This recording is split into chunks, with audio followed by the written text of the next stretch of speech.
Welcome everybody. It is yep, Saturday night. And this is the NGSC Sports NBA, WNBA, men's basketball, women's basketball show, basketball podcast. I'm your host, Ralph Garcia, of course, from what was supposed to be a snowmageddon ridden Clarksville, Tennessee, as the shelves were all emptied out here, and we don't play that in the South. I don't play that cold. I'm from New York, so I deal with it just fine, but they don't play that down here. Shelves got empty, and snowmageddon never happened. We got maybe 2 inches. Some places got an inch and a half. I know where you come from, Jay. That's like breakfast. That's breakfast where you come from. But anyway, also joined by my co-host, Mr. Jordan Maria. What's up, Jay?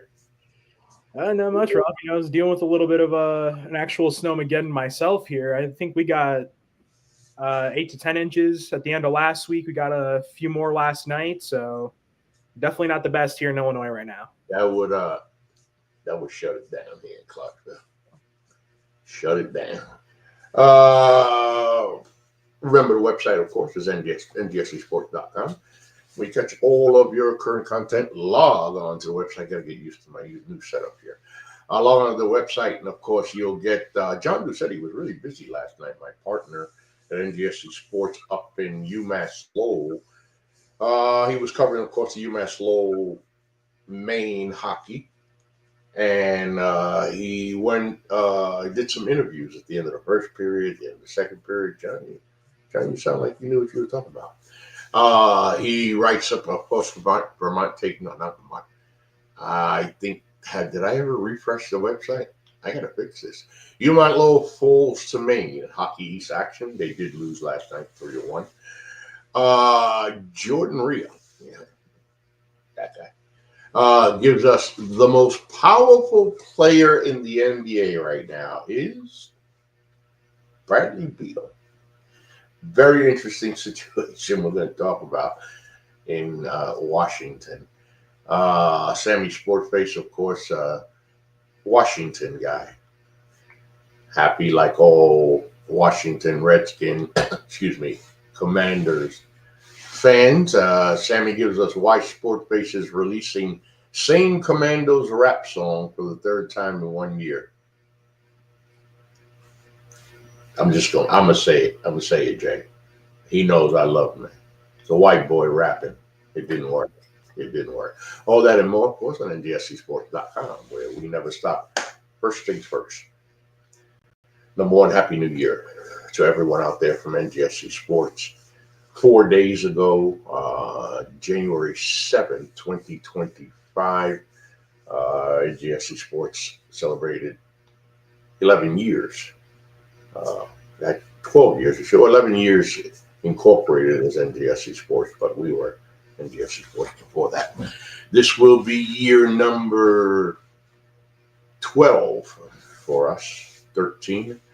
And for me, it'll be year number 18, showing my face here on the internet. More importantly than anything else, as we joke and play, we have to remember the things that are serious in life. From NGSC Sports, myself, Jordan, everybody at NGSC Sports, prayers. So many prayers and well wishes to those that are suffering from the fires in Los Angeles. It's a place where fires are not supposed to happen there. Not in those rural communities. They happen in the hills. They happen in the woods. And here we are, Jordan and I, getting ready to do a basketball podcast, talking about what we love, basketball. So I'm telling you, we all take it for granted, okay? So whoever says you don't, I'm telling you now, you're a liar. We all take for granted life. I heard stories, Jordan, of people that, one guy in particular, he was talking to his neighbor, and the fire was coming close, very close. They're getting ready to get it. They're all packed up, their cars and stuff. And the two husbands, the men, are kind of, okay, what's the last plan? They figured they might. I didn't hear this. I'm figuring they thought, let's stay together. We're neighbors. We're in trouble. to stay together. And while he was talking to the guy, he said, opened his eyes and he turned around and the back of the guy's house, one of the houses, just like that, was on fire. Mother Nature don't play. Mother Nature don't play.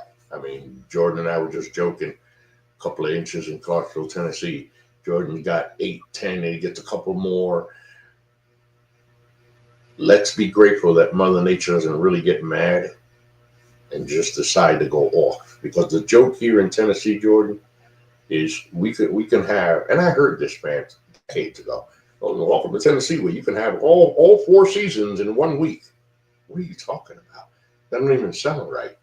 Yeah, I learned.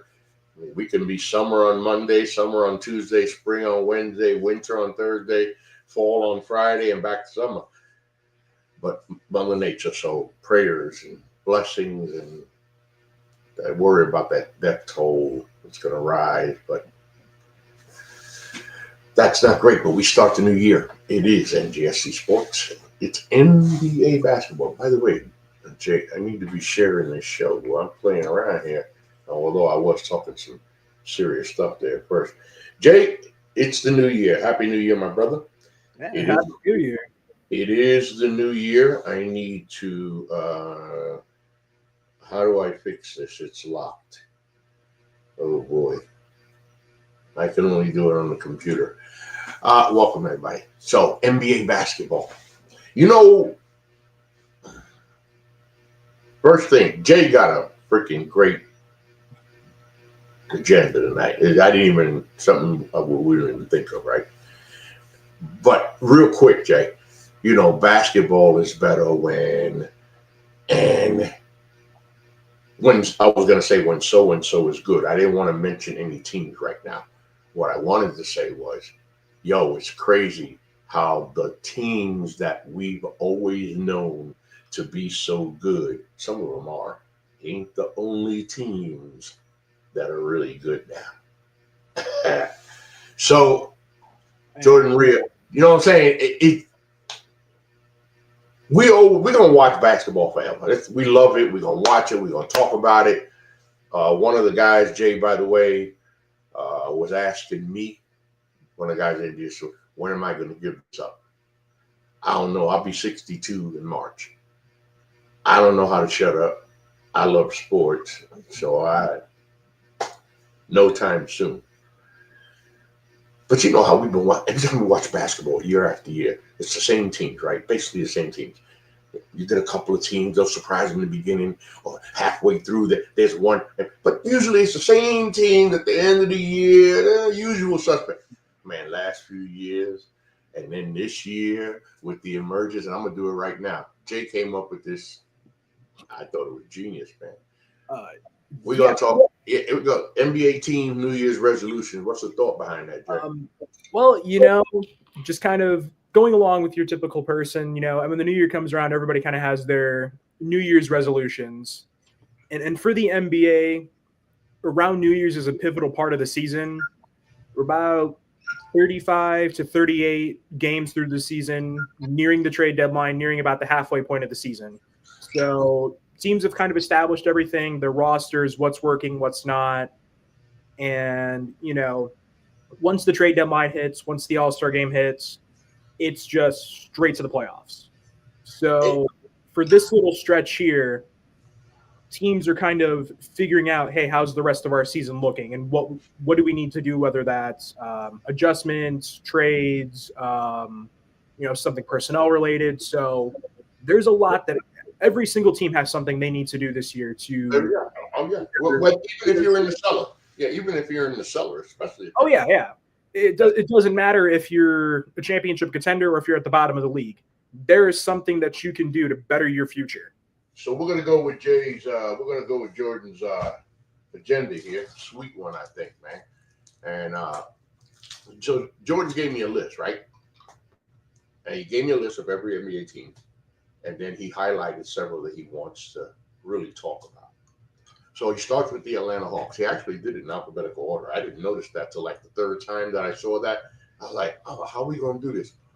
Oh, man, the Eastern Conference, Western Conference. Then when he did, leave it. Just that one I hit you up on an email. Nah, just leave it just like that. I like that. So if we're going alphabetically, everybody, then we're starting with the Atlanta Hawks. So, Jay, you say determine who is your piece of the future before you say anything. I would rebut back to you before you ever say a word. Hold on, bro. Ain't that Trae Young? That's a great question. I mean, Trae Young has been the guy for the Atlanta Hawks for, I believe this is his 7th season. Something like that. Mm-hmm. What have they done? What have they done since Trae Young got drafted? They made it to the Eastern Conference Finals once. I would say, I don't want to call it a fluke run, but they kind of had a lot of luck getting there. You try Trae Young and DeJounte Murray, doesn't work. And now you're at this pivotal point where you've had enough time to see how Trae Young fits with this team and how he fits as the leader of this team. It just hasn't worked out. They've been near the bottom of the East nearly every season. And right now, they are sitting, last time I checked, I believe they are...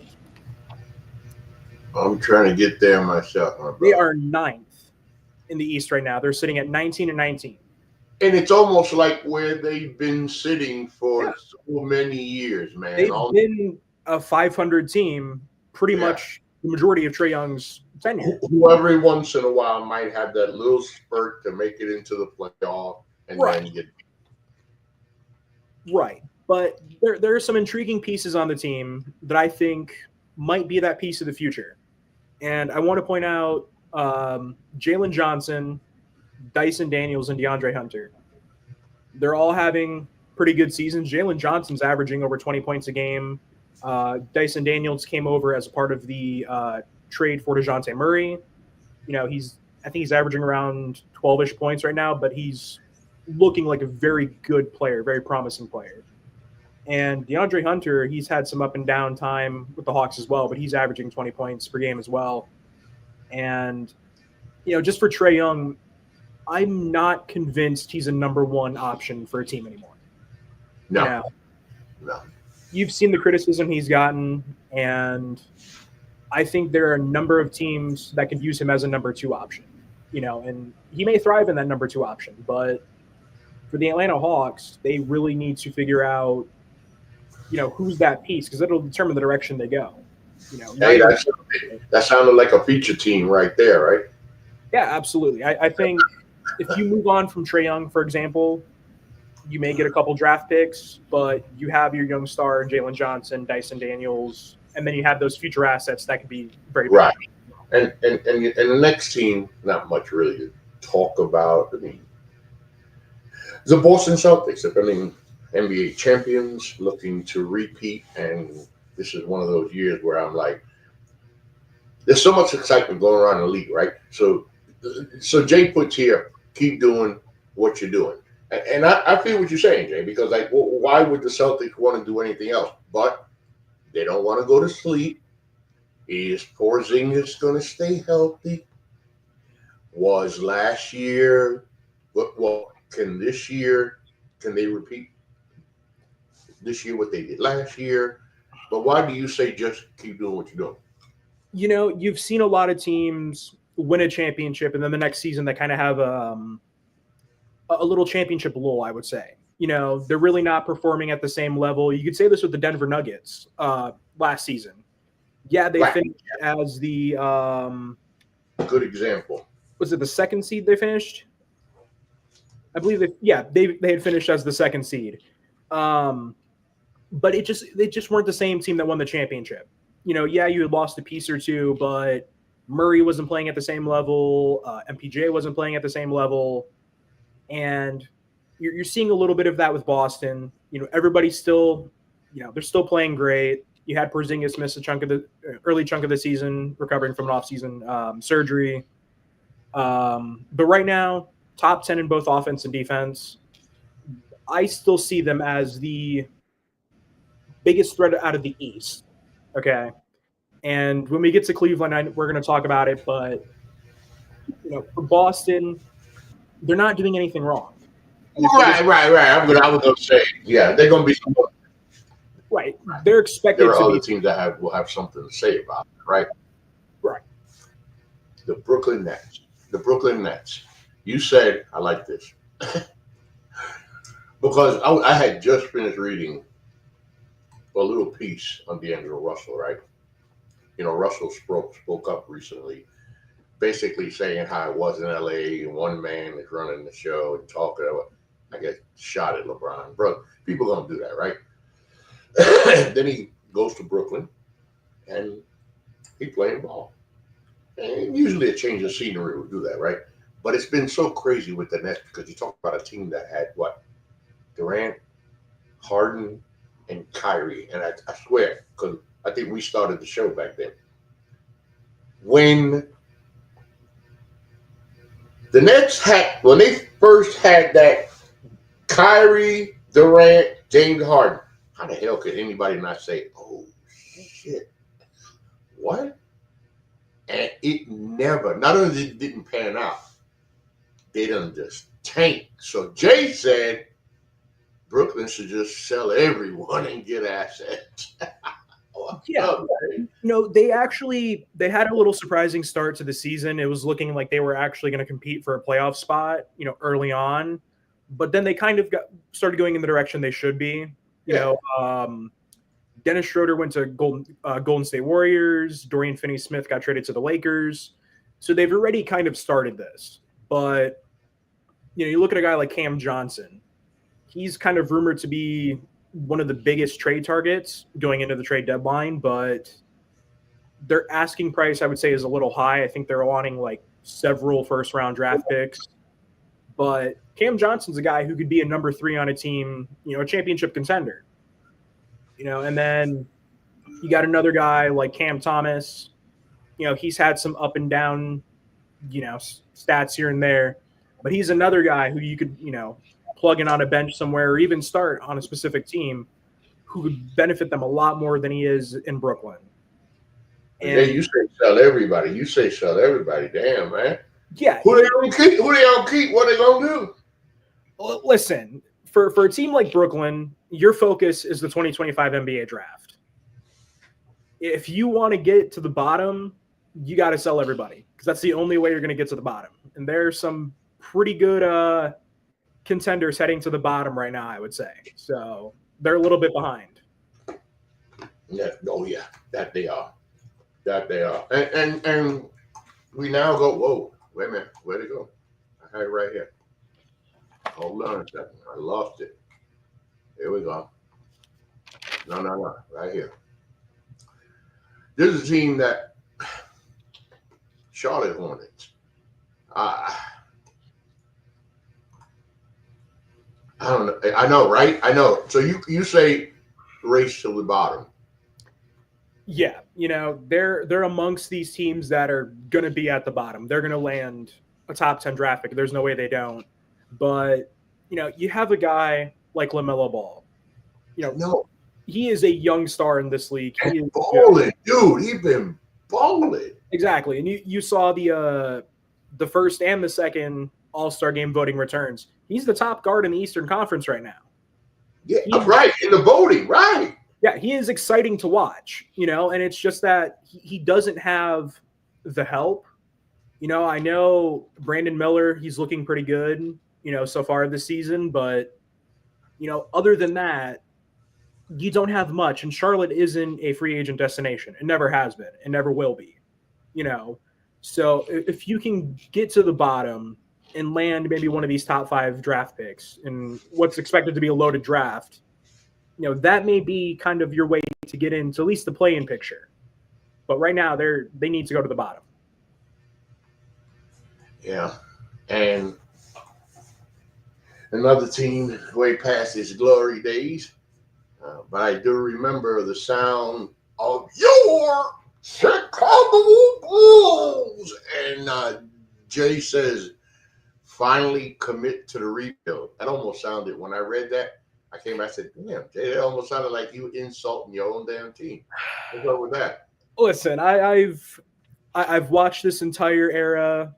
You can call it this big 3 era of Bulls basketball with Zach LaVine, DeMar DeRozan, Nikola Vucevic. It never worked, other than those first 45, 50 games in the 21-22 season. And they're at a point where their 2025 draft pick is on the line. Going to San Antonio, it's top 10 protected. Zach LaVine, he's playing like an all-star right now, and he's not getting that credit. I don't know if that's just the media. He's not liking Zach LaVine, maybe because of how he acted last year, because he's playing in Chicago. I'm not sure. But I believe he's played now 5 games in a row where he's scored 30 or more points. And he's not getting that recognition. And I understand that as a trade target, his contract is very undesirable. Mm-hmm. It's one of the bigger contracts in the league. A lot of teams can't justify it. For LaVine is maybe a number 2 option. They don't want to touch it. No, they don't want to touch it. Exactly. And he's still got several years left on his contract. Nikola Vucevic, that's another guy. He is in the second year of I believe it's a 3-year, 60-year. Yeah. He's starting to garner some interest. He's also playing like an all-star, at least as a big man. Career high, I believe, in 3-point shooting. That has, slumped a little bit. He is rumored to be a potential target for the Golden State Warriors, is what I've read, instead of Jimmy. Right, yeah, that's what I heard. Yeah, rumors, right, okay. So I think there could be something there, but for the Bulls, you have to do it at this point. Your draft pick's on the line. You could miss out on that potential building block. But, Hey, we're up on the trade deadline, right? Yeah. I mean, we are under a month away. I believe it is February Right. 8th, I think. Right. So, yeah, we're not that far away. And then Cleveland Cavaliers. Yo, listen. When they first started, I was like, I like Donovan Mitchell. I wanted him to come I wanted to go to the Knicks. Of course, we did just fine getting Jalen Brunson, but when the season started and the Cavs were winning, I was like, okay, you know what? Damn, man. But it's Cavs. And though they do have a good team, and then you got Donovan Mitchell, shit, you got a team right there to begin with. I was like, chill. I'm a boy in Ohio, a couple of guys. I was like, chill, y'all take it easy. Y'all getting excited. As far as the Cavs are concerned, I didn't shut the hell up. I got quiet. So, Jay, you put over here, prove the doubters wrong. And that was perfect. Because you watch these Cavaliers play now, and it's like, damn, okay, got it. Now, the other night, when they beat the Thunder, I don't think your boy Jared would have been that good if Chet Holmgren was there. Right. I don't think he would have got off that way. And we'll get to the Thunder eventually. Good God, the Thunder. But I'm going to give it to you here with Cleveland. Yeah. So you're right with prove the doubters wrong. That's what they got to do. Here's the thing. With Donovan Mitchell in Cleveland, you've had a first-round exit in the playoffs and a second-round exit in the playoffs. Okay? In Utah, a lot of early exits for Donovan Mitchell with the Jazz. I'm not doubting his ability. I'm not doubting the abilities of guys like Darius Garland, Evan Mobley, Jared Allen. But here's the thing. I did a little research myself. So can you tell me how many number 1 overall seeds have won the NBA championship since 2000? That's a damn good question. 4? No, surprisingly, it has been 8 teams. Surprisingly. 8? 8 different teams. Okay. I wanted to go a little higher, but I purposely went low. Okay, 8. Right. Okay. And the most recent team to do that was the Boston Celtics last season. But other than that, we're looking at the Golden State Warriors did it twice. The Spurs did it twice. The Miami Heat did it. And then you have your early 2000s Los Angeles Lakers. But you still have to consider the Boston Celtics are there in the East. The Oklahoma City Thunder are in the West. You have teams like Denver, maybe a dark horse like a Memphis possibly. So for Cleveland, they just have to shut a lot of people up. If they are a serious championship contender, But like I said, history is not on their side. No, that's why I say I can't just, 33-4, is it? 33-4. I mean, listen, 33-4 is 900 basketball. That you can't deny that. But I don't know. It's just it would not surprise me to see Cleveland come back to the pack further. But right now, damn, them boys, they balling. So now Jay said he wanted to get it in depth with the team on the screen. The Dallas Mavericks. The Dallas Mavericks, where Jay comes out and he says, stay healthy until Luka returns. When I look at the Dallas Mavericks, I go to the West, I see the Dallas Mavericks are where? They are currently they're fifth in the West. Fifth in the West. Without Luka? Yeah, well, that and a little update since I pitched this to you. Kyrie Irving is also out with a bulging disc in his back. So he's expected to be out a couple weeks. But, yeah, this is a team that went to the NBA Finals last year. You add significant pieces, Klay Thompson, Quentin Grimes, and Klay hasn't looked like himself, averaging 13.8 points per game, 40% from the field, 38% from three. Those are good numbers for Klay Thompson. But since Christmas, which is the last game Luka played against the Minnesota Timberwolves, they are 3-6. And they're currently on a 2-game streak, which, hey, that's nice with Kyrie Irving out too. But right behind them is the Los Angeles Lakers in sixth place. And they are 20-16. Only 2 games behind. And Luka is expected to be out for at least a month, so it may be late January, maybe middle of February at the latest, where Luka returns. So they have a very tough challenge ahead. My thing with Dallas, so okay, you go to the fact that they made it to the NBA Finals. You add Klay. And by the way, I'd get in Kyrie's ass in a minute because, Kyrie was just a fool back in the days. All right, come on. Did I freeze on you, Jay? A little bit. All right, let's make sure I ain't got nothing running in the background here because it looks like I'm trying to freeze on you. Let's go. I'm on. Catch up. You can hear me good, Jay? Yeah, I can hear you. All right. So I was going to say, I'll be the first to get on Kyrie. Kyrie got on my last nerve so many times. It is not funny. But it's been a while that he's been here in Dallas. A couple of years now. It seems to be working for them. And then the addition of Klay, I don't know. The question was, which Klay were they going to get? And at 13.8 points, yeah, Jay, they're not getting what they paid for yet. No, they are getting, more of a fourth option. Oh, looks like we lost Ralph. No. Oh, no. All right, yeah. It looks like we're looking at more of a fourth option from Klay Thompson instead of the third option, which is what they, signed him to be. But, you're in a very stacked Western Conference. And a very close Western Conference as well. So you're missing Kyrie, you're missing Luka for sure. You have one streak, maybe 4 or 5 losses. You could be out of the playoff picture at this point. So for them, as I mentioned, you got guys like Quentin Grimes stepping up, Derek Lively stepping up.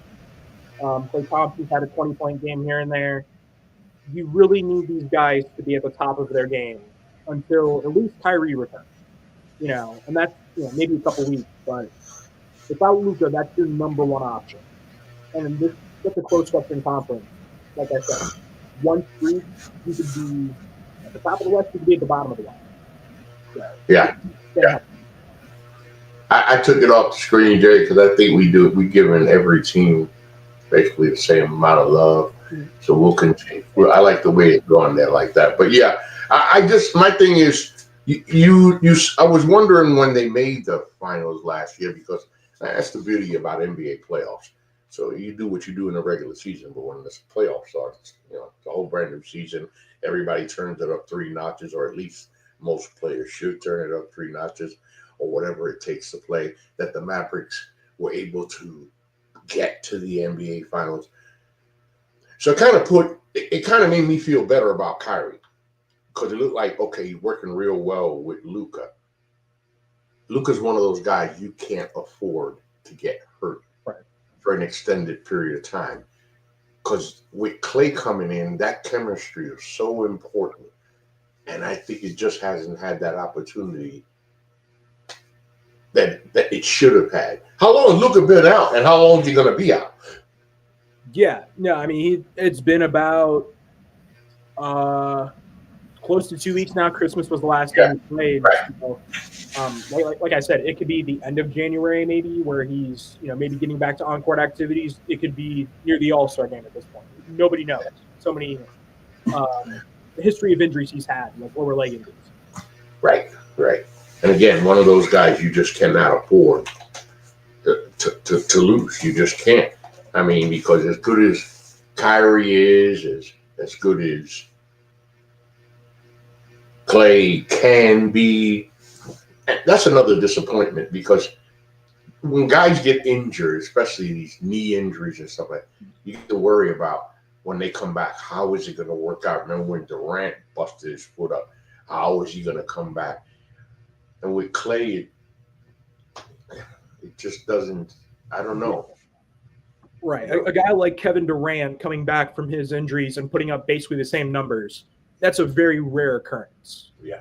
So it's unfortunate to see the way Clay's playing right now. Denver Nuggets. The Denver Nuggets.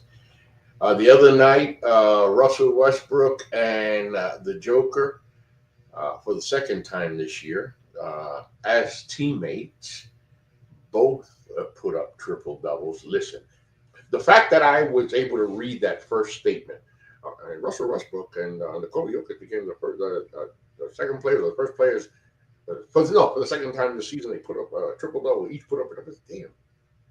Yeah, right. And I'm happy for Russ, because he went through the shit he went through in LA. Russell Westbrook, I think, has gotten the shaft a lot, being blamed a lot. Yes, he's been a problem himself. But then you're talking about almost a walking triple double for his career, man. Yeah, no, I mean, what'd you say for that? What'd you say for Denver? Jokic real help. And that's the thing. You got to get him ready. Because listen, Murray and all the rest of these guys, let me give it to you with this. For a Denver team that won that NBA, when they won the NBA, because remember, Joker hasn't let up. This boy's stats are stupid, crazy. It's a fucking video game. Yeah. But somehow, some way, this team that won the NBA title a couple of years ago, they're not the same anymore. Yeah. As I mentioned a little bit earlier with the just kind of that championship lull, Michael Porter Jr., his stats have kind of dropped. Jamal Murray, I mean, he's still good, but something happened last season, and he just hasn't been that Jamal Murray that was in the NBA Finals. And Russell Westbrook, he's been a great addition to the team. In the starting lineup, he's looked pretty good, with the Nuggets, averaging nearly 15 points a game. Yeah. And they're just lacking, what I would call maybe that number two. All the credit in the world to Jamal Murray. He's a great player, but he's just lacking right now. And in order for the Nuggets to get Jokic real help, unfortunately, it's got to be Michael Porter Jr. that's on the move. And there were rumors of guys like Jimmy Butler, Zach LaVine potentially being traded to Denver, but nothing's happened. A lot of those trades are now like dormant. No one's really heard anything. So you don't want to waste the prime in the championship window of one of the greatest big men to play the game, And unfortunately, that's what Denver's doing right now. Yeah, it's to have that almost ungodly talent on your team, and they got a title. So let's not take that away from them. They got their NBA championship. But that team, that Denver team that won the NBA championship a few years ago, they knew they were going to win one or two more. You just kind of saw it, right? Because they finally won the NBA title that year. The previous 2 seasons, they was knocking on that damn door to the NBA title. So this is a team that looked, and all of a sudden, this is what happens. The next team, like, we're going to get a couple of feel-good stories here. So for a long time lately, the Detroit Pistons just flat out suck, okay? I mean, basketball has been so bad for Detroit that after 38 games last year, the Detroit Pistons were 3-35. Yeah, 3-35. After 18 games this year, 19-19. Yo, Jay, they playing some ball up there in Detroit. Yeah, it all starts with Cade Cunningham. I believe this is his we'll be entering his third season. Third year. I think it's his third year. I mean, he's looking like an all-star. And it all starts and ends with Cade Cunningham. Obviously guys like Jaden Ivey were having a good season before he got hurt. Tobias Harris has been a solid veteran for them, but they're really on a good path, I would say. They're growing. You get rid of Monty Williams. That was just an entire mess with him as head coach. And they're in a position now where the chemistry has been developed. You know what direction you want to go. And you're keeping up with these other teams. You're giving a genuine fight to even some of the toughest teams in the league. And, yeah, you may be missing that piece that'll get you into the playoffs, but the potential is there to make the play-in at least.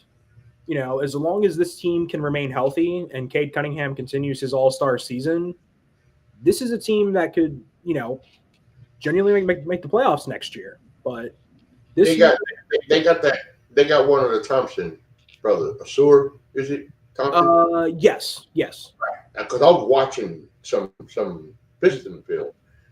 I was like, hey, because when the two brothers were drafted, it's a nice story. Two brothers, where they're gonna go, they played together forever. They're not gonna play together in the NBA. Seward goes, one of the top picks to Detroit, and you see what Cunningham is doing there. It's been a nice turnaround in Detroit, and it also adds for me, Jay, to that good feeling of I don't always want to see Boston and the Lakers and this one. I don't that all the time. Give me some new blood. And right, you get tired of seeing the teams at the top, and you also get tired of seeing the same teams at the bottom. Which is some of the teams that we're talking about today that are no longer bottom dwellers. We got another one we're going to talk about just a little bit. That's a real good one. Right now, the Golden State Warriors. When you talk about the Golden State Warriors, the first team you think of is Mr. Steph Curry. When I think of the Golden State Warriors, I think of Steph Curry, and I think back again with the number 7 pick in the NBA draft. The Golden State Warriors select Steph Curry out, and it killed me waiting for him to be a Knick at number 8. That's history. You look at now the Golden State Warriors. Steph's gone. Draymond is not the same Draymond anymore, though I didn't got no problem with Draymond on my team if he was available. But the Warriors are not the same team. What they do have still is the best shooter that has ever lived on this planet. And he's still that good. But he's getting older. He's getting older, Jay. He's getting older. You said get Steph that second star. Yeah, you have the dynasty run. You get the 4 championships. You move on from Klay Thompson. Kevin Durant leaves. Jordan Poole's traded. And now it's just Steph. Draymond's there, but Draymond's not the same player like you said. Andrew Wiggins is having a bit of a bounce-back season. That's great, but he's still not – he's not that second star. No. Yeah, Jonathan Kuminga's looking good. He has the potential to be a star, but it's not going to be on his team, unfortunately. It's just not. It's not the right fit alongside Steph. And as you mentioned, he's one of those older players in the league. He's up there with your guys like Kevin Durant, LeBron James, who are from that previous era but are still dominant stars. And you want to maximize Steph Curry's final years, and they're just not doing it right now. They were the first seed there early on in the season, and now I believe they are sixth, or no, not sixth. They are 10th. They are 10th right now in the West, 19-19, and you can tell the frustration is there. And as I mentioned earlier, maybe a guy like Nikola Vucevic could be another star for him, but it seems that Jimmy Butler is no longer an option, and there's just not a lot of stars around the league right now. No. So I mean, do you really want to waste Steph's last few years in his prime? And you owe it to him. Exactly. You owe it to him. That's a fact. Next team up. It might be a good story of the league, because back in 2017, my cousin who lives in Katy, Texas, right outside of Houston, he said, "Hey, you want to come visit down there?" I said, "Yeah, I'll come visit." You went down there to visit him. Spent a week there. It's really nice down there in Houston. He said, "Hey, you ever think you might want to live here?" Hell no. I'm in Tennessee. Next thing you know, I moved to Houston, Texas for 3 years. And I covered the several Houston teams, not the Rockets, but some of the venues, of course, in the area, and getting the feel for Houston fans, Houston Texan fans, Houston Rocket fans, and Houston fans in general. But there wasn't a lot of feel about the Houston Rockets, because Rockets suck. I mean, they just suck. They sucked for so long. James Harden did what he could while he was in Houston, but he never could take Houston to the promised land. It was the last time that Houston was any kind of team. Yo, Jay, they're 25-12, and in case anybody noticed, they can ball, dude. So wait a minute. What was your thought here? So you said here, Houston, do not, and you capitalize the not, do not make a big move before the deadline. And right away I said, I got to agree. If it ain't broke, don't fix it. Yeah. Listen, last season, I believe they finished right outside the play-in tournament. Mm-hmm. This season, you have pretty much the same team, but you got guys like Jalen Green, Alperen Şengün, who are both looking like really good young stars in this league. Jalen Green, I don't think he's going to be an all-star this season, just because the competition for guards is so you can make a case for your way. I think Şengün, they got the other Thompson brother. Yes. Amen Thompson, yeah. He's having a pretty good season too. Yeah. But Alperen Şengün, I think he has a chance of being an all-star. But here's the thing. When I see the Rockets, I think of the 22-23 Memphis Grizzlies. They finished 51-31. They were a surprise in the West. Ja had kind of had like his I guess you can call it his coming out party, even though he already looked good, but they weren't ready yet. They had the potential. The record shows that, but they weren't championship ready. And that's the thing I see with Houston. Mm-hmm. Yeah, you look great, and you have more than enough assets to make a move. You really do.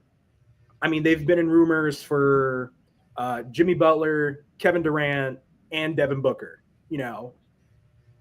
But here's the thing. You have guys like Fred VanVleet, who has a club option for next season. The Rockets could decline that. He could be a free agent. Dylan Brooks, he signed through the 26-27 season. I believe it's a smaller contract. He could be traded as well. And then you got these other young stars of potential. Amen Thompson, Jabari Smith Jr., Reed Shepherd. I think he was just sent to the G League for a stint.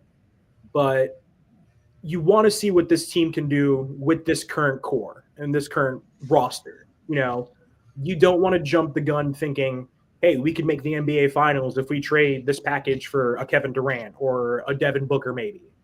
So just kind of seeing where this season goes and then making smart, rational decisions going forward. Yeah. It's really nice to see what they're doing. No question about that. But I like the point that you make. Look, it may surprise us with a nice run, a little postseason run. But the Rockets aren't ready. They're not Right. champions ready yet. This rest of the season should be seeing what the result is with the current roster. The Indiana Pacers. When you remember last year and you looked at the Indiana Pacers and what they were able to do, and okay, could they? And you put it very good right here. Indiana proved last season was not a fluke.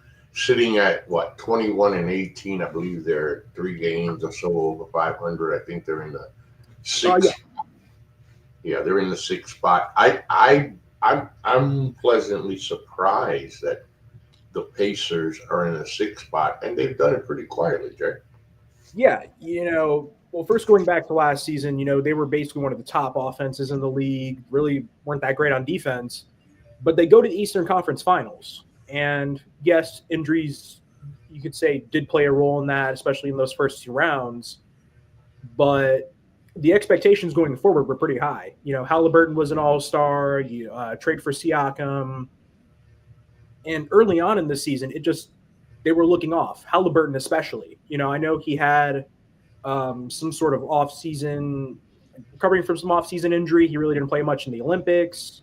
It was really affecting him early on. And even now, his stats have kind of dropped.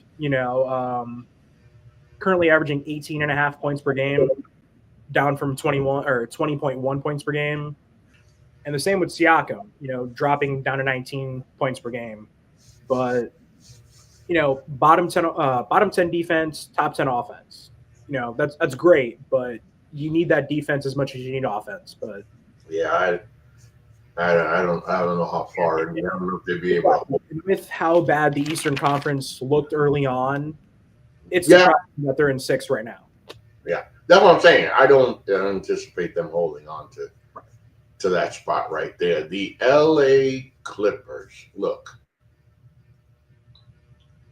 Jay, you put work Kawhi in steadily and do not change what you're doing. It is what I believe when it's all said and done, Kawhi Leonard hangs up his sneakers. He's going to be one of the greatest players to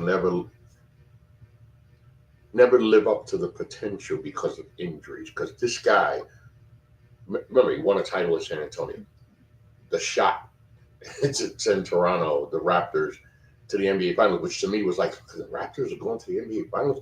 So Kawhi is that good to then win the NBA Finals. This is a guy you thought was going to be on winners, man. Winners. He can't stay healthy. Poor Kawhi can't stay healthy. I would say kind of what you said, but in a different way. Kawhi is one of the greatest players to not be one of the greatest players. I like that even better. He has all the potentials. One of the best 2-way players out there. He definitely worked on his offensive line. A 2-time Defensive Player of the Year, but since coming to the Clippers, he's just not been healthy. And thankfully they were able to. I believe he played, 1 game in the playoffs. Pretty much missed the rest of the playoffs. Missed a strong chunk of the season. He just came back. I believe last Saturday. I believe he's also currently away from the team. I believe he lost some, or he's with family members who I believe are dealing with, the fires out in California. So that is very unfortunate for them. But the Clippers have looked surprisingly good without Kawhi Leonard so far this season. And, James Harden deserves a lot of that credit. He's looked similar to the James Harden of old, the one that we would see in Houston. Yeah. I've been enjoying, watching him, definitely. And a special shout out to Norman Powell, who deserves to be an all-star, but he's probably not going to be an all-star. The numbers are just fantastic. I know he talked about his addition by subtraction with Paul George leaving for the Sixers. But yeah, for the Clippers, they just kind of need to not overwork Kawhi. I know load management's still there. It's going to happen, whatever. But you don't want to overdo it. I don't even like talking about that damn. Yeah, load. they're in a decent spot right now, and if you just work him in steadily, don't set the expectations too high. Maybe he'll be around come playoff time this season. Yeah, that's we'll see.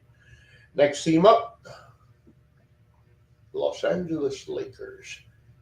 Jay puts here to embrace the shift to the next era. Before you get that, Jay, here's where I'm gonna go, and I'm not hating people. I'm not hating. I'm not trying to talk shit. I'm just saying from my heart, and I'm happy. I don't even talk about Bronny James. Let Bronny stay in the G League. Let him work his game and get better. I look at this Laker team right here. Number one, you got LeBron James. You got Anthony Davis. Come on, man. You can't have those two guys and not do something. The Lakers are doing a little better than I thought. It started out a little rough. But, dude, LeBron, he talking about playing another 7 years or something. What? Yeah, LeBron, he's still, one of the greatest players, all that stuff. But we're starting to see just a small decline. There have been times where he hasn't looked like that LeBron James. He hasn't looked like one of the greatest players of all time. But for the Lakers, you're kind of at this crossing whatever. Anthony Davis, he's looked like an MVP this season. That's great. He hasn't missed a lot of games. LeBron, he hasn't missed a lot of games either.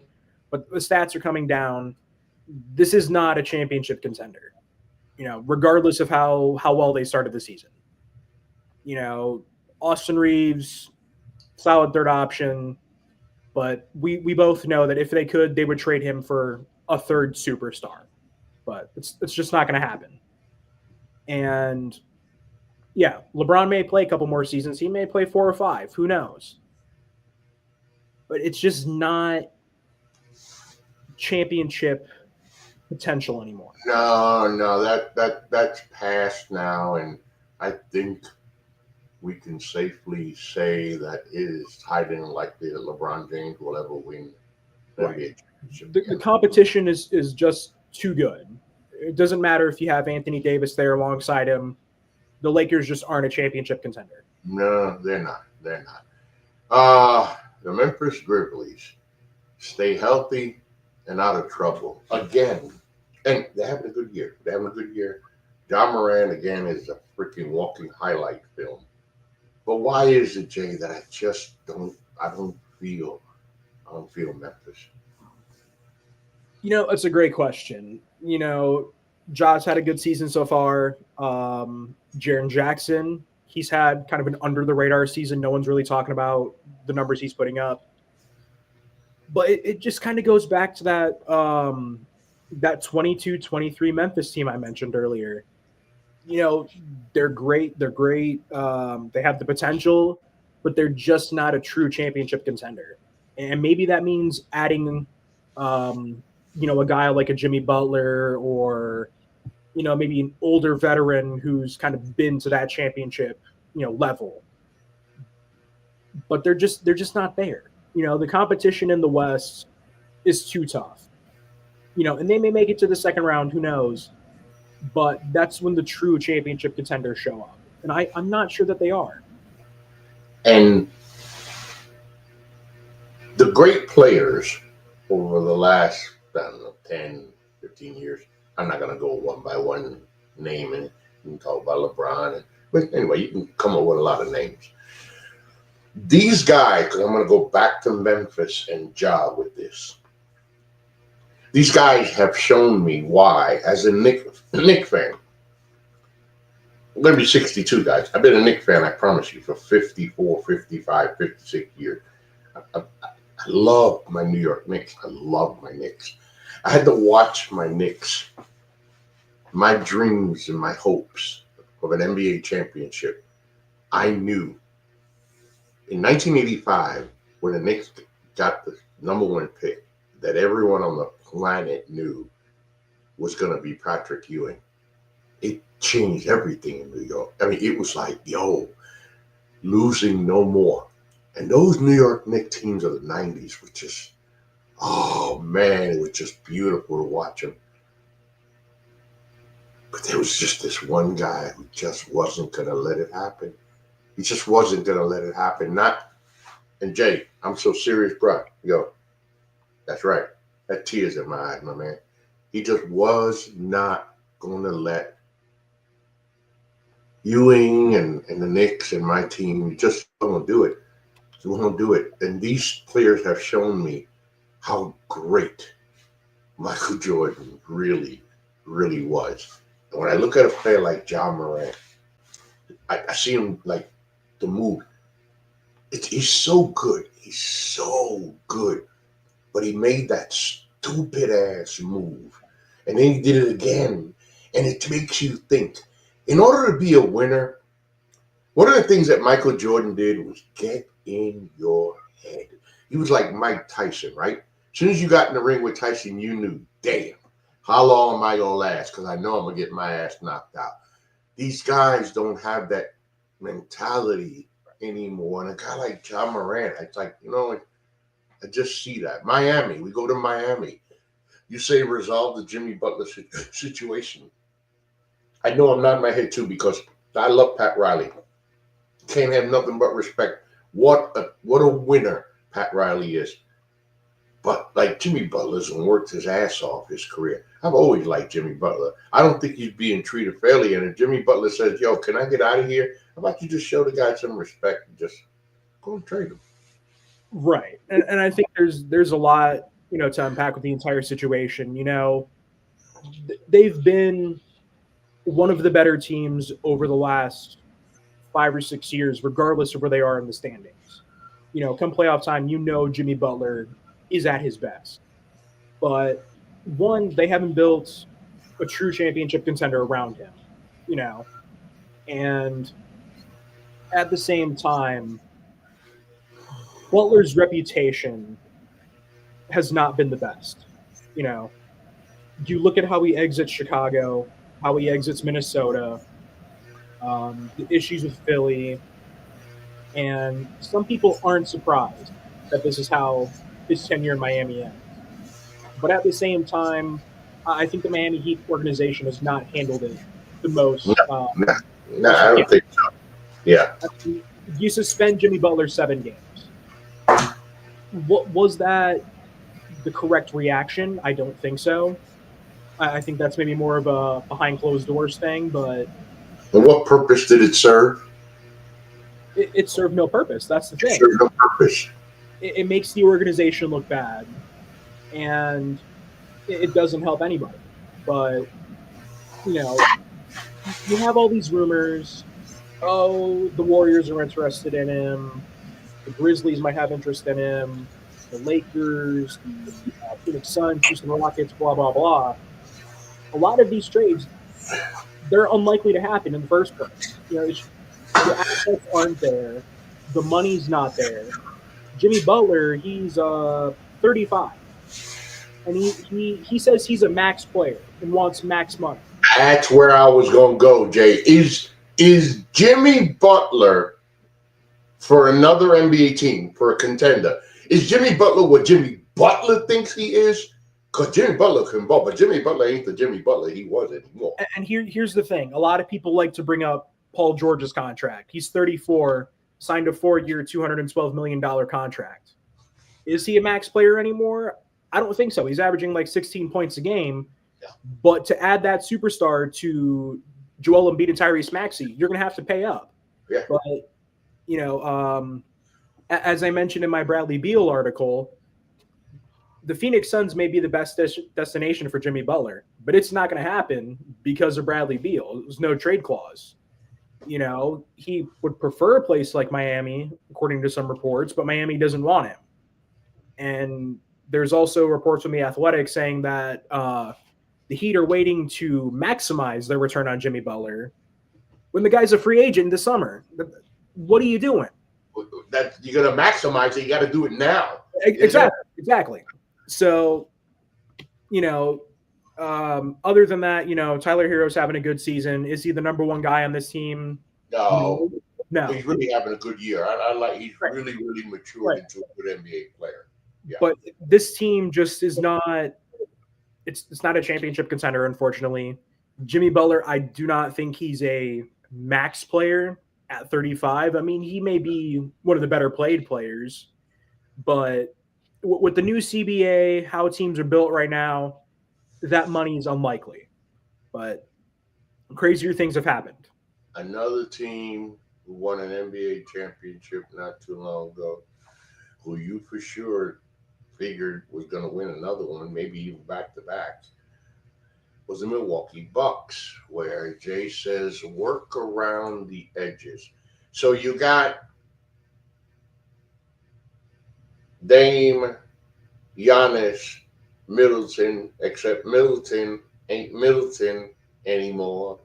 And somehow, some way, when I look at the standings, I'm happy that my Knicks are above the Bucks. But when I see the Bucks at 20-16, I can't help but think that they shouldn't be a 20-16 team, Jay. Yeah, no, you got to remember at the start of the season, they were one of the worst teams in the East. Yeah. Them in Philly, they were at the bottom.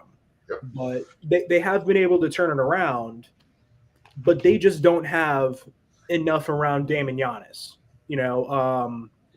I believe Chris Middleton was just recently moved to the bench in hopes of bolstering that second unit. But other than that, they still don't have a lot. They signed Gary Trent Jr., I believe, to like a veteran's minimum, and he really hasn't, produced to what their expectations. You got guys like Brook Lopez who are in the twilight of their career. They can still produce, but they're not producing to that caliber of a player that is expected. And they just don't have a lot of tradable assets at this point. No, it's a team that you have to ask the question, and they will ask the question of Giannis: is he going to stay? What's going to happen? Because another team that Giannis is not going to win another title in Milwaukee. I don't think they're going to get anybody to go to Milwaukee for him to play with to win a title. So then you go to the next team where you could quickly say, yes, they made a bad move for that organization and for that city. It was a great move for my team that we'll talk about soon. But the Minnesota Timberwolves trade Karl-Anthony Towns and return to the New York Knicks. In return, as part of the package, they get Dante DiVincenzo and they get Julius Randle to join Anthony Edwards, who's a bona fide all-star every year in Minnesota. But Jay, it ain't working. Nope. Ain't working. Randle, he's had a good season, I would say, for his expectations. He hasn't been a great fit with the team. No. He's set to be a free agent. You really traded Karl-Anthony Towns for a guy who's going to be a free agent this summer. And that could be a big blow if he goes somewhere else. This team ownership seems to be one of the cheaper organizations, I would say, in the league. So I would not expect Randle to get a big offer if he gets an offer from Minnesota.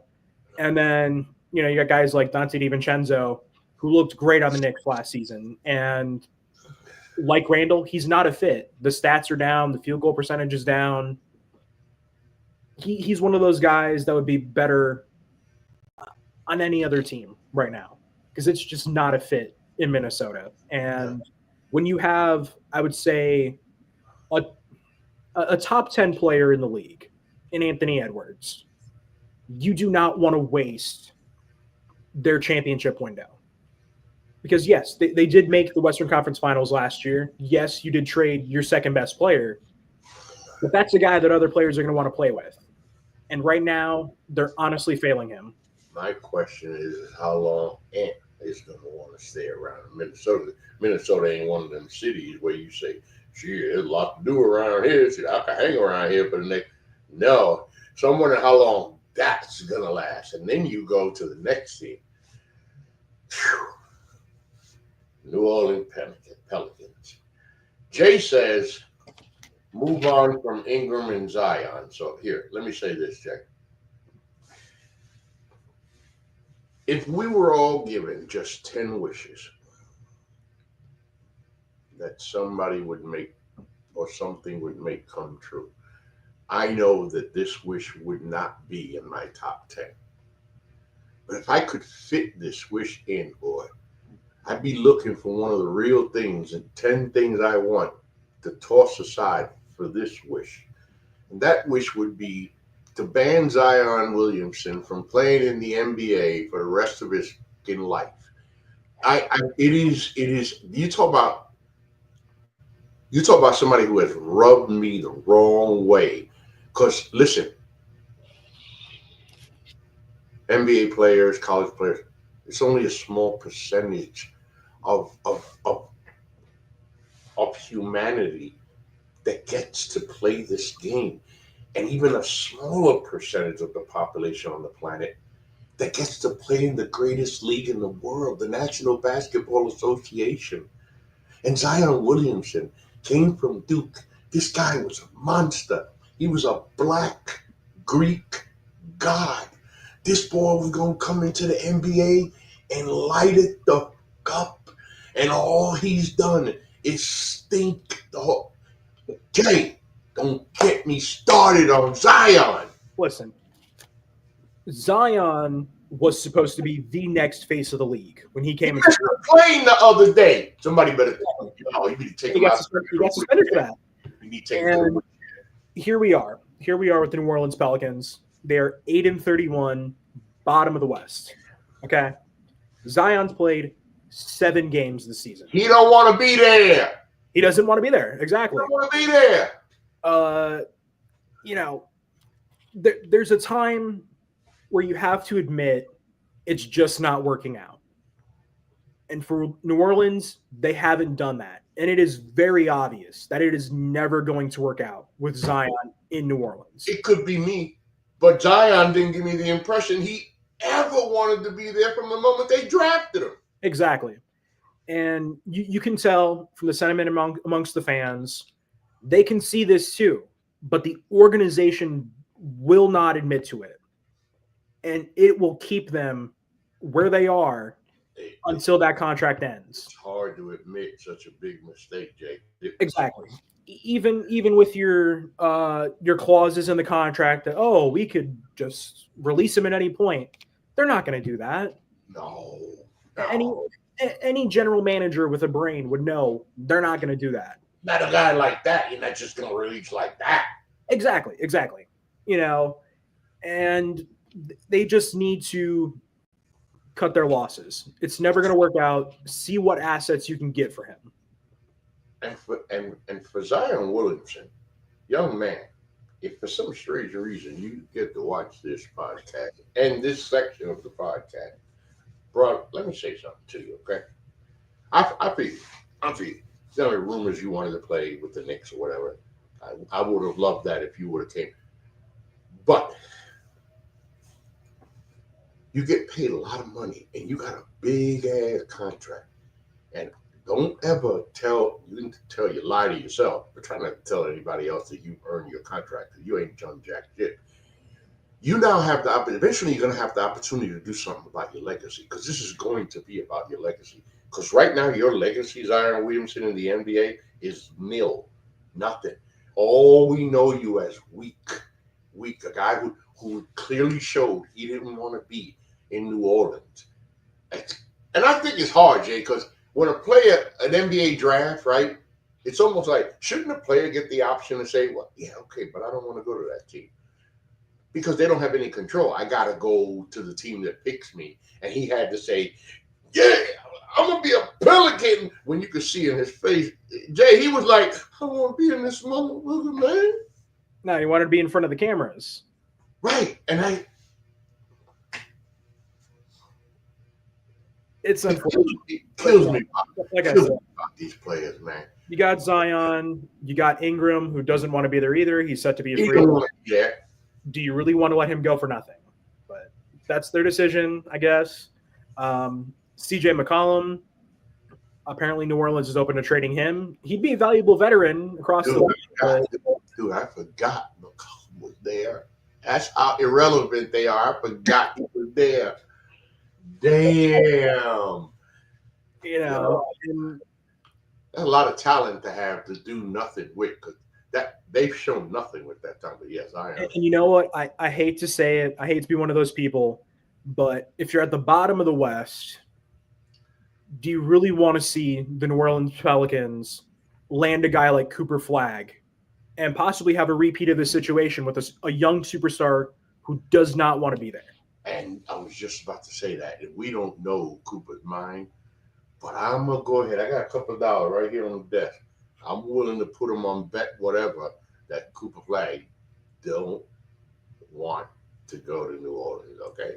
Unless he's going to hang out with his girl. The New York Knicks.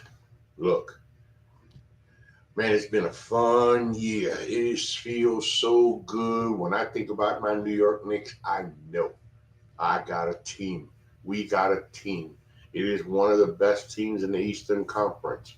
But remember that as you are building a contender, as you're building a champion, the way the Knicks are doing, as you got, first of all, you got 4 guys before the first of the year that had 40 points or more on that team. And we could talk about Brunson. Oh, God, man, I love me some Jalen Brunson. Cat. You know, I always knew Cat was a better bowler. And, man, is he bowling. OG. Oh, what are you going to – but Josh Hart is like that. I guess to the rest of the NBA, he's just this pain in the ass because he's everywhere. But, Jay, as I give it to you, I'm going to give it to you what you said. Jay said, don't run the players into the ground. Hey, now, Coach Tibbs, if you happen to, for some reason, watch this, okay? Will you please sit the freaking players down? You cannot have the bench. You got Cameron Payne on the bench. Landry Shaman, who could shoot the ball. Sure. You got guys like Tyler Coley's playing for. You got some guys on the bench that can play. And I'm looking at the box. I'm a box score guy. I'm watching my starting team, Jay, 36, 38, 39, 40. And these other guys on the bench are playing 7 minutes, 4 minutes, 5 minutes. I got a couple of questions for you since you brought that up. Can you tell me how many Knicks players are in the top 25 of minutes per games played this season? Oh, 4. 4. That's correct. 4. Can you tell me how many are in the top 10? Wouldn't it be the starters? 3 starters in the top 10 for minutes played per game. That's crazy. Now here's the thing. Can you tell me how many are the top 2 if the top 2 players are both Knicks players? Mikal Bridges is the first one. Mikal Bridges is number 1. Jalen Brunson. 38 minutes per game. Josh Hart, number 2. Josh Hart, you're playing these guys. That's too. I don't care who. Look, I'm not an NBA coach, okay? And I didn't stay in the Holiday Inn Express last night. But if I got a team, I can tell you this much. I'm not playing my starters and averaging 38 minutes a night. Why would I? Why? What the hell I got a bench for? They lost. Look, they're 1-4 in the last 5 games. The first thing a fan is going to say, oh, what's happening to the New York Knicks? Bro, he's running them 50 miles a night, and he's letting everybody else sitting on the bench drink the wine and eat all the sandwiches. You got to rest these guys. Yeah, no, and you know what? You've seen guys like Jimmy Butler, Derrick Rose, Joakim Noah, these Tibbs guys who have basically been running to the ground. Yeah. You know, and you have this great team that the Knicks are building. And Tibbs is so dependent on his starters. If you keep playing them at this rate, are they even going to be healthy come playoff time? I was going to go to that. 2 games against the Thunder, right? So I'm hyped, right? And we're getting ready to talk about the Thunder. I'm hyped. Matter of fact, the Thunder's next. We'll flow right in with 2 of them. And I'm hyped, right? Because I'm like, Chet's out. I want to see what we could do. Shy ain't no joke. So that you forget that. But I'm like, I'm not expecting to win both games. I hope. But, come on, let's play. Got blown the fuck out both games. Yo, it's like, you don't think that these guys were tired? You got Cat, Jalen, they playing against these young, by the way, speaking of the young thoroughbreds, this Oklahoma City team. Remember we were talking about Cleveland in the beginning, right? Mm-hmm. That even at 33 and 4, you and I, 33 and 4, you and I don't buy that they're a championship contender. But the Oklahoma City Thunder and Chet Holmgren ain't even been playing, dude. Yeah. 31-6 right now.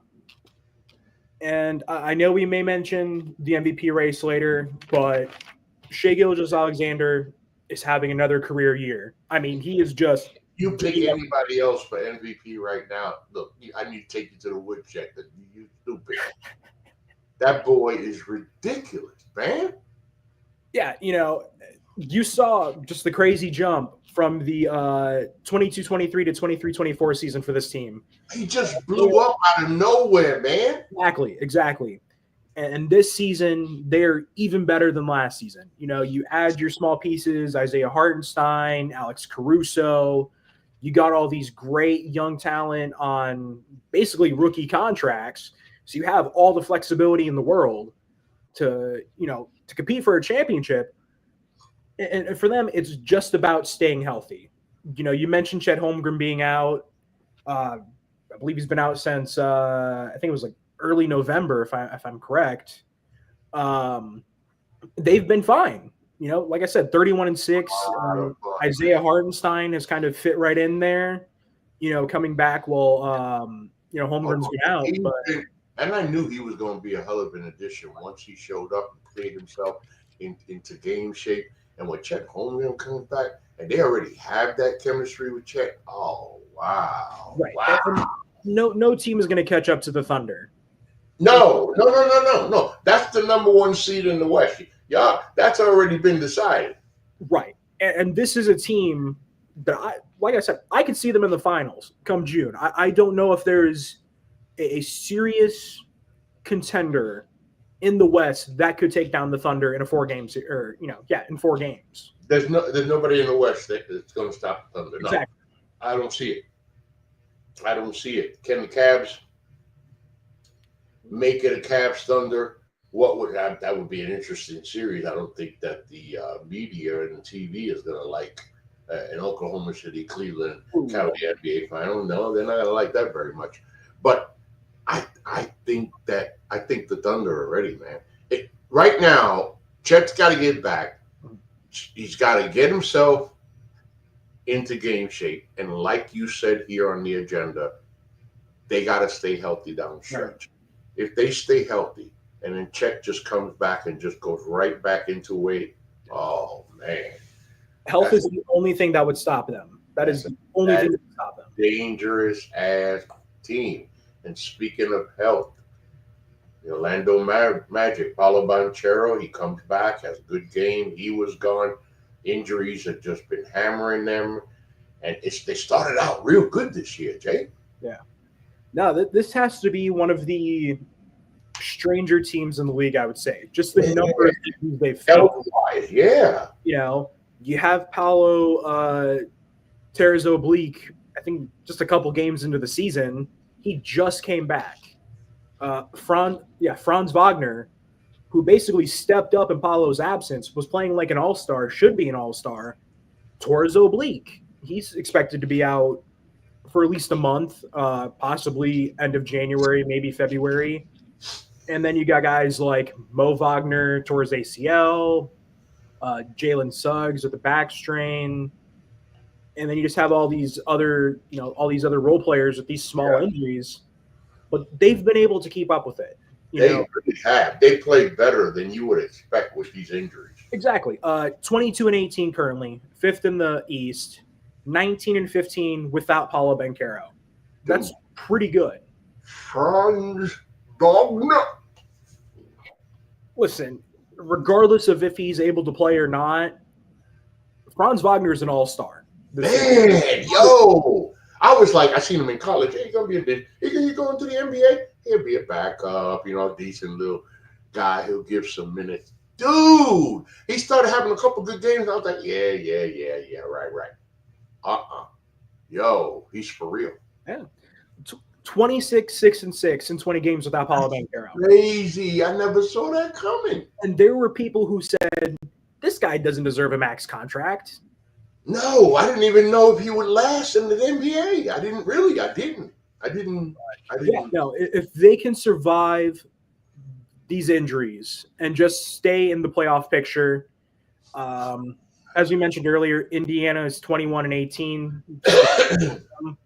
If they can stay in the legitimate playoff picture, I think they have the potential to take a step from last season. This could be a second round team. Especially with the fact that Wagner is, out of nowhere. He's an addition there. So you get this team healthy again. You get Banchero to do his thing again. And you've got a Franz Wagner. Hey, you get to the playoffs. That's the goal. You get to the playoffs, and then you see what happens in the second season. The other team, who you would have assumed, of course, is a shoo-in for the playoffs, he's not even in the playoff picture right now, and that, of course, is the Philadelphia 76ers, a 76er team that possesses the likes of Joel Embiid, that possesses the likes of Tyrese Maxey. Oh, yeah, by the way, they signed Paul George. And the beginning of this year, first of all, Embiid is just one of those big guys. I don't care who he plays for. I don't care where he plays. He's going to get hurt. And this Philadelphia team started so bad. They're trying to claw their way back, Jay. I think they're 6 games under 500 now. But a team that the last couple of years the teams feared, I don't think anybody fears the 76ers now. Right. You give Joel Embiid all the credit in the world. He's a great player. He's a great scorer. But as you mentioned, he just gets injured. It's always something. Yeah. Tyrese Maxey, another great young star in the league. I don't think he has the potential. Well, I don't think he's a number one option on a team.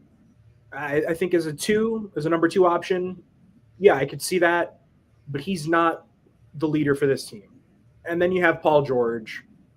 Suffers the hyperextended knee in the preseason, misses some games early on. I think he's signing these guys to these contracts. Yeah, and George has already shown you he's going to get hurt. Embiid's going to get hurt, and that's the thing. As we mentioned earlier, with like Jimmy Butler, for example, Paul George is averaging 16 points a game. And I ain't paying you all that money to get me 34 years old. No. They gave him that contract with the expectations that they would win a championship. And then when it got to maybe that last year, I think he's making like $50-something million. He's 38 years old. That's the price to pay for trying to win a championship early on. And it's going to come back and bite them in the ass. But Jay, you pair in a guy in Paul George whose knees are made of jello, and you're pairing him with a big man whose knees and legs are made of jello. I understand the name recognition, but you're basically putting two crippled guys together to try to win a championship and paying all this money. Here's the thing. You just saw 4 or 5 seasons of Kawhi and Paul George. Were you expecting it to be different? Right. Another good point. I love that point. He was with Kawhi, and they couldn't do it. And James Harden was there, and they couldn't do shit. What made you think he was coming to Philly to make a difference? And listen, this is a good transition into the next team. Big threes they're not working anymore. The big three era is over. No. And I'm glad. I never liked the big three era. Never liked it. Unless the big three came in, got drafted together, and became a big three together. I'm cool with that. So the next team is the Phoenix Suns. And as Jay says, he just said it, he puts on the agenda, except the big three isn't. Well, you know what I should have done, Jay? All along, I'm a dummy. But I already told you I'm a dummy. peep this out, Jay. I should have done this all along. I feel like a dumbass, but I am a dumbass, so don't worry about it. Let me do this. Hold on. Let me add this. Hold on, Jay. Give me a second, because I screwed it all up, and boom, boom. There it is. Right from your agenda, man. Except the big three isn't working. Kevin Durant, Bradley Beal, Devin Booker. Yeah. When the pairing first happened with Durant and Booker, and you knew Durant was okay now, he was back to being the Kevin Durant. I expected more. And now the Beal. Yeah, no. They put themselves, or they back themselves into a corner that they're not going to be able to get out of. You know, Booker, he's had a little bit of a down year, but he's still, you know, one of the premier guards in the league, you know, shooting guards in the league. Kevin Durant is still Kevin Durant. And Bradley Beal, you know, a little bit of a down season, but he's the main issue with the team. Yeah. And going back to my article that we mentioned earlier on, he's got a no trade clause, one of two players in the league with a no trade clause. And Phoenix is I believe they have the highest payroll in the league. It's like over $200 million with this big three. They're in the second apron. They can't do anything. You know, you can't trade Bradley Beal. You got Kevin Durant. You got Devin Booker. How long are they going to be happy with the way they're playing?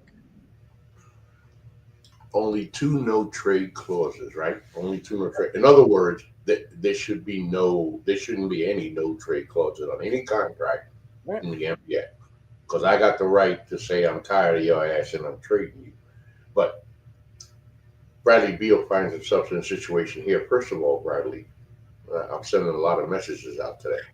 First of all, Bradley, you got paid $251 million. $251 million. Well, you signed a contract for $251 million. You ain't lived up to that contract, bro. You ain't lived up nothing. You were supposed to be the third piece to Kevin Durant and Devin Booker. And make no mistake, you are the third wheel to Devin Booker and Kevin Durant. And you never lived up to any of that. And now you want to play devil's advocate here. Yeah, it's just they may be forced into moving a Kevin Durant or even a Devin Booker. Oh, that would be so bad for exactly because Bradley Beal can just say, "Nope, I'm here until my contract expires," and they'd have to deal with it. They can do nothing about it. Nothing. All right. I mean,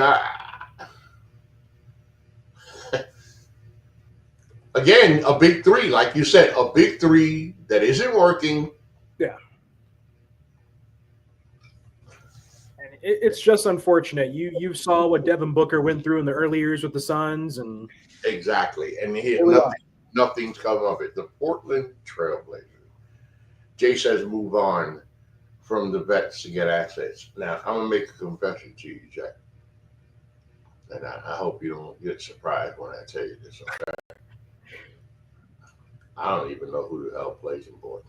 Yeah, no, I had to look this up myself just to make sure that I had the right names. Jeremy Grant, you know, solid veteran, played with Denver. DeAndre Ayton, yeah. Who you have DeAndre. Simmons. Okay. Yeah, there are some pieces. Yeah, no, there are some pieces on the team that could, you know, garner some good assets. You know, I'm sure teams could use a guy like Robert Williams III, obviously Anthony Simons, Jeremy Grant, as you mentioned.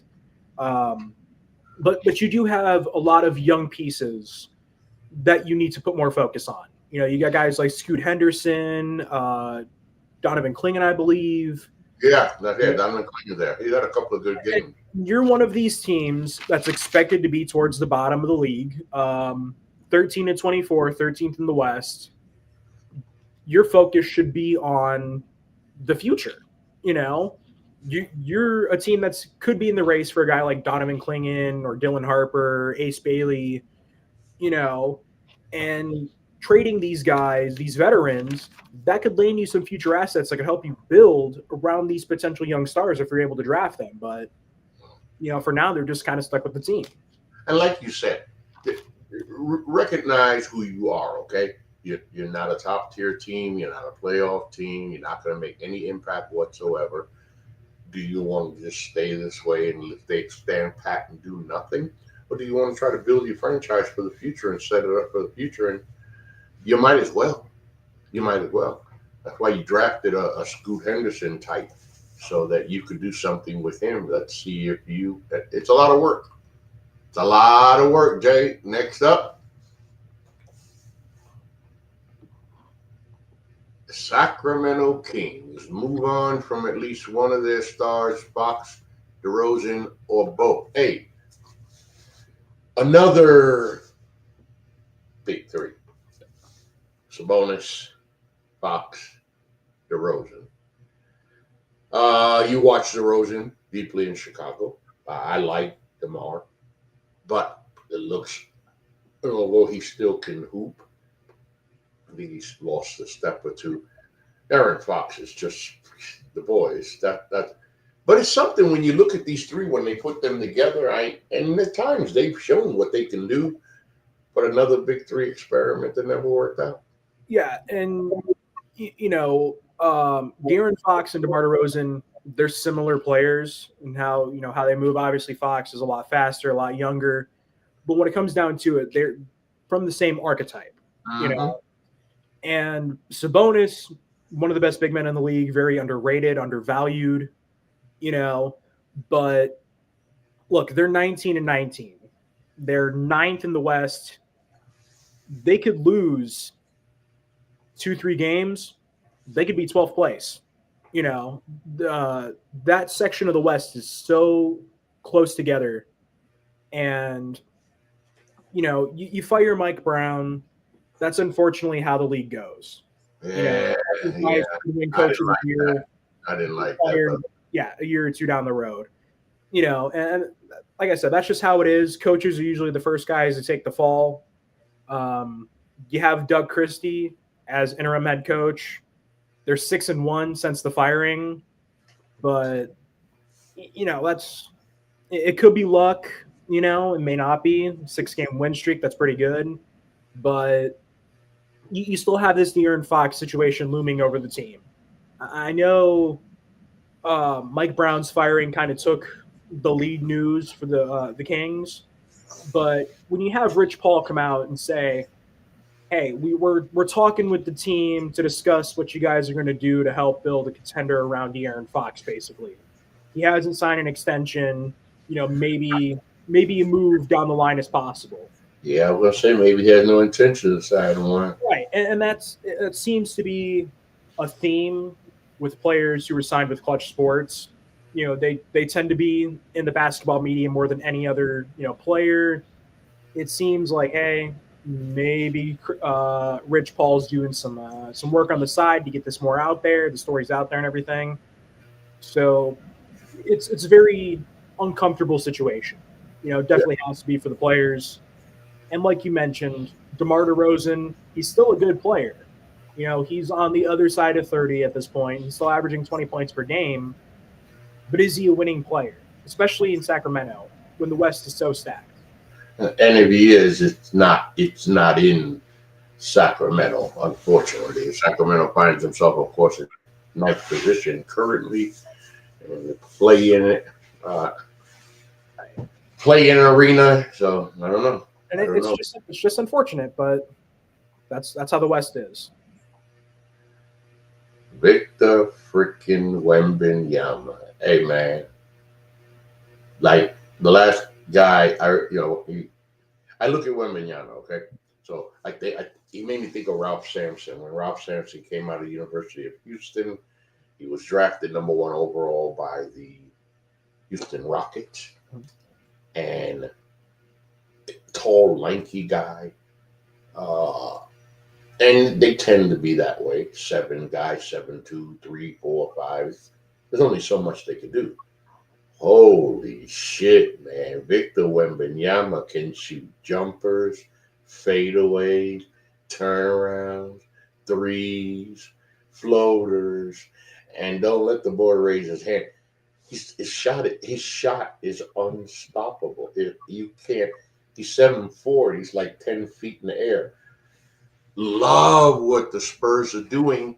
And when you have the point guard to learn from, Chris Paul ain't Chris Paul by no means anymore. But Chris Paul is still the point guard. Chris Paul is still your coach on the floor. And what I'm looking for, as I turn it to you on the Spurs, Jay, what I'm looking for is, when you talk about acquisitions, who's coming to San Antonio? Because remember, David Robinson, the Admiral, Tim Duncan. It's just something about San Antonio with generational big men. And there are guys who are going to want to come to San Antonio and play with Wemby. Absolutely.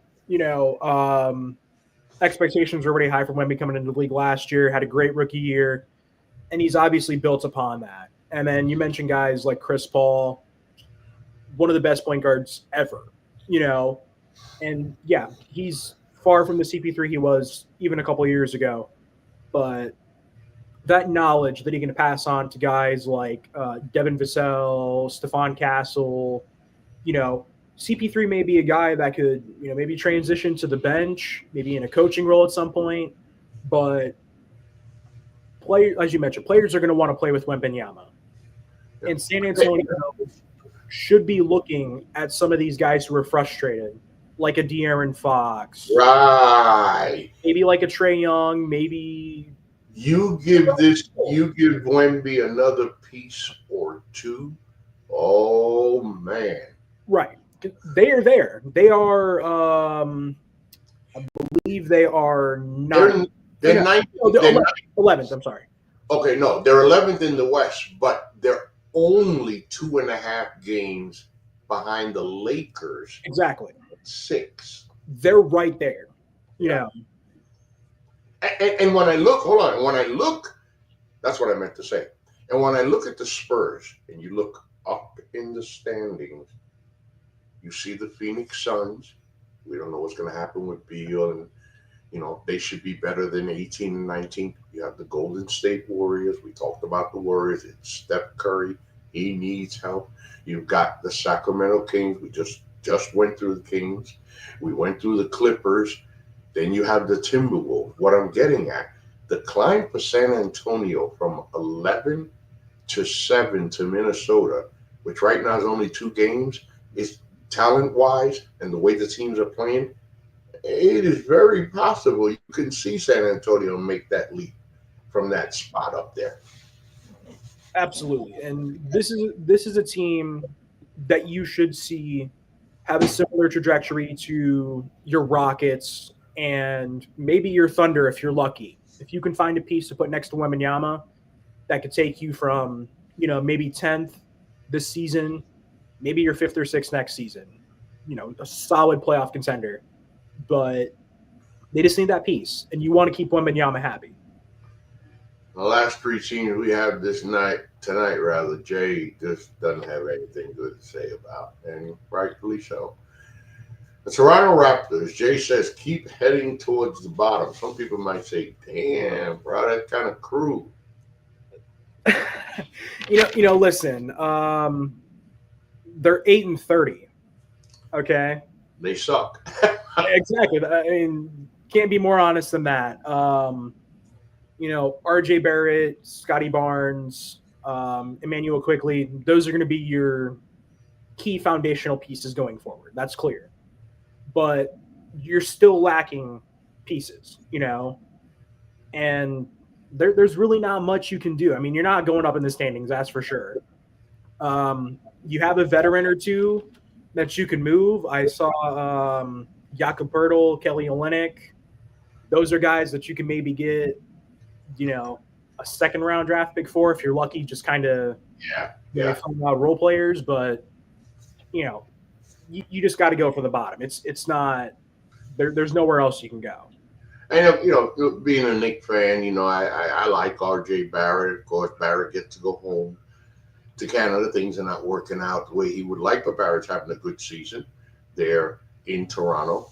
But there's not much there in Toronto, and they don't have assets So it looks like, after Kawhi, it's going to be a real quiet time in Toronto, huh?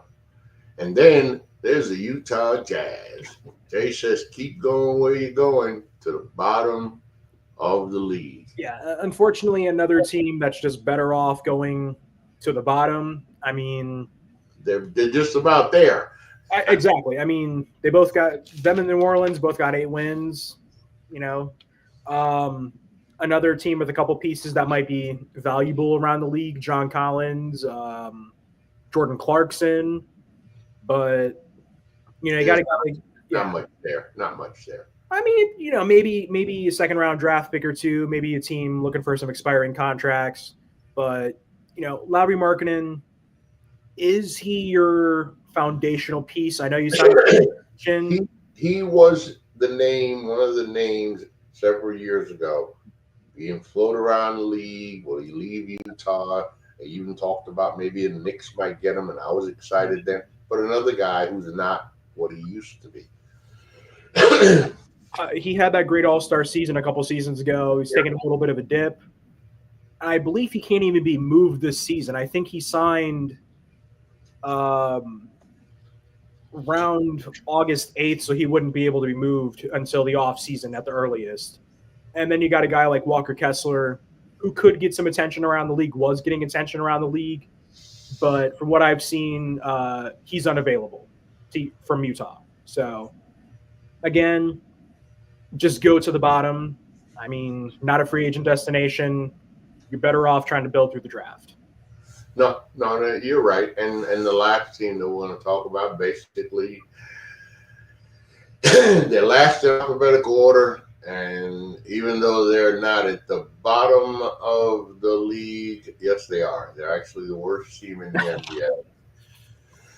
That would be the Washington Wizards, as Jay says here, have a fire sale. Hey, Jay, I'm going to say something that's pretty obvious. Mm-hmm. I know it. I know it's one of those kind of stupid to say it, but I'm going to say it anyway. Damn, Washington is bad. Yeah, no, they're just... Alex Sarr is finding out, bro. This is not. This is the NBA. This is the NBA. It's the NBA. I mean, you're not. And they got to keep him, and they got to play him. It's not like you're going to send him. You're not going to send the top pick to the G League, right? Right. And here's the thing. Last season, I believe it was Kyle Kuzma, who was rumored to be a target for the Dallas Mavericks. And he said he didn't want to go to Dallas. He wanted to be a key member of the Washington Wizards because he believed in the team. And as you mentioned, they're at the bottom of the league right now. And he is a valuable trade piece that many contenders could be after. Same can be said for Jonas Valanciunas. A lot of teams are looking for a big man. I believe teams like the Lakers were rumored to be interested in him. One of the better contracts in the league. I think it's a 3-year, $30 million deal. That's nothing in today's NBA. And then that's pennies considering today. Exactly. And then you got Jordan Poole, second year of his 4-year, $128 million deal. Hasn't had the best time in Washington so far. Definitely up and down. Hasn't looked great, but he's another player where in the right situation he could flourish. But that contract's just it's one of the harder contracts to get rid of right now. And Kyle Kuzma, just a little message for you, bro. You ain't never been as good as you thought you was. Not even close. Not even freaking close. It's hard to see it, man. It's hard to see it. Alex Sarr, of course, again, just because you're the number 1 pick, number 2 pick, it was a weak NBA draft. Yeah. And we're seeing why. I mean, who's the kid who got hurt? Who to me was a front runner? Would he play in Detroit? Who's the kid? Some kid got hurt. Oh, he's hurt. Oh man, I can't. Are you referring to Jerry McCain in Philadelphia? Hey, Jerry McCain, Philadelphia. Yeah. Look, here's the guy. Where was he drafted? And damn, he was playing lights out basketball. Yeah, I know, Johnny. it's just embarrassing at this point. You know. And we're getting closer now to, of course, as Jay and I were talking. Jay was talking about the MVP race, but really, people, there is no MVP race. Okay, I mean, you really want to talk about an MVP race. You talk about an MVP race, and don't tell me Joker's going to win another one, because you can't give Joker an MVP on a 500 Denver Nuggets team. You cannot. You cannot. And for me, SGA, I would have given him. He got some votes last year. I would have given it to him last year. But damn, especially with Holmgren now. A lot of people get MVPs and best offensive players confused. Like the NFL has the most outstanding NFL player, whatever offensive player of the year, MVP. I know that MVP talk has a lot to do with your stats. Yeah, that's true. Of course it does. But when Chet Holmgren goes down, right? And Hartenstein wasn't there yet. SGA just said, "What? No problem. I'm the dog. I'm top dog here anyway. I'm just going to do what I do." And that's an MVP. That's MVP basketball. It didn't matter to him. He just took the team and said, "Don't worry, y'all. I got it until they come back." And damn, man. Yeah, I mean, I think the way this season's gone so far, I mean, the MVP will be Shai Gilgeous-Alexander. I mean, yeah, Jokic has good stats, but that's just what Jokic does at this point. Same can be said for Giannis, who the NBA had third on their MVP ladder. Another 31 points per game, double-double basically, but no one is playing like Shai Gilgeous-Alexander. Oh. And in the 2 games against the Knicks, that did it for me. That did it for me, because you still have to play against Jalen Brunson and OG and Cat and Hart. You still got to play against these guys. And he's playing basketball like, I don't care who's on the court. They can't do nothing with me. They can't stop me. It's the confidence that you see. And like you said, he just burst into the scene. He was a quiet kid who was a good player. And all of a sudden, oh, man, it's been something to watch. I'm telling you, watch the Thunder, man. Watch the Thunder. They coming out the West, Jay. They coming out the West. Yeah. Hey, the only thing that's preventing them will be injuries. And if they stay healthy, they're going to the finals. They coming out the West. Jay, hey, I like the agenda, my brother. That's pretty good. That's pretty good. We'll be back for sure for the NBA trade deadline, which, by the way, is February 6th, 10 days before the NBA All-Star game. So, but we definitely going to be back talking NBA trade deadline. But right now, Jay, it's that time where I ask you, what's your final thoughts, my brother? Good thing you mentioned that trade deadline. I think this season is going to be very telling on the direction the NBA is going. There was a lot of stuff that I read where they're talking about the trade market being kind of stiff and teams are kind of worried about contracts with the new CBA and everything. So I'm not sure if we're going to see a lot of movement. And I think that's going to be very intriguing going forward, just with how the new CBA has kind of, hammered these teams, especially these higher spending teams. So I'll be shocked to see if we see a bigger name get traded this before the deadline. Yeah, I got to agree with you on that. My final thoughts go to the NBA that is today. When we look at the NBA, we want, you're going to see your good teams. The Boston Celtics are going to be a good team. Okay, you're going to have the Los Angeles Lakers are supposed to be a good team. You have your regular Joe Blows who are going to be there all the time. For me, I love the fresh stories. I love the teams the underdogs, the underperformers, the teams that sucked, who no longer suck. The Detroit Pistons, the Houston Rockets. Yeah, the Pistons are out of the playoff picture at the moment, but they're only a couple of games behind that, a game and a half behind the Indiana Pacers for that spot. They're in the playoff.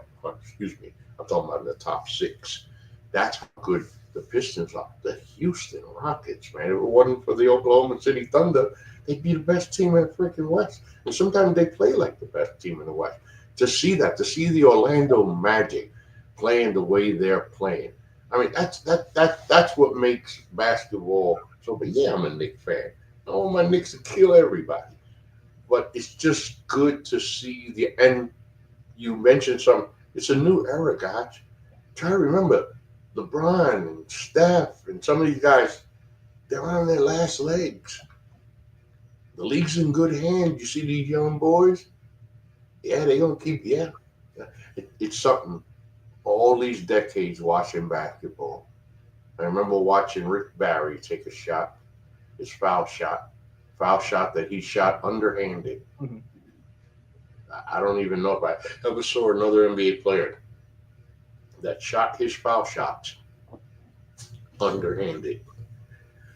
He's the logo. To go to today, all these great players, man. I just like to see parity.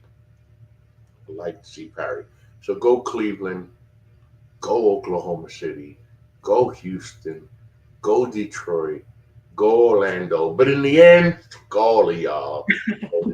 Go Knicks. This is the NBA. Oh, hold on. I got one more little topic to talk about. Next week, 3-on-3 women's basketball comes Unrivaled. Will I be watching that? Every mother game. I'm all over the women's game. It is so beautiful to see what has happened to women's sports. NGSC Sports is honored to be covering the Boston Fleet. That's the PWHL, the Professional Women's Hockey League. John Doucette covers them. We had a great run. We were able to be part of the inaugural championship, although Boston lost. But you see the growth in women's sports. Lafisha Collier and Brianna Stewart got together with TNT, with partners all over. These girls are getting 6 figures for playing. They're getting paid. Angel Reese is talking about the amenities, the facilities. I'm looking forward to that. So when Jay and I come back, Unrivaled will be on. So it'll be the NBA Unrivaled show. And WNBA comes back, it'll be the NBA WNBA show. Because I always love my mama. She's my favorite girl. I love women. We ain't going to leave the ladies out. Thank you for joining us this evening. This is Rob Garcia along with Jordan Rhea. Of course, this is the NGSC Sports NBA show. Remember the website, it is ngscsports.com, where you catch all of your current content. I'll be back soon with the crew, well, me and the coach. I'm hoping, Lori, attack on the politicos.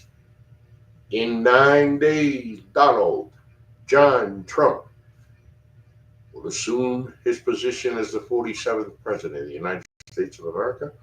And I'll always thank President Trump for all the material that he provides for my show. That is all this evening. Until then, like we say in the hood, peace.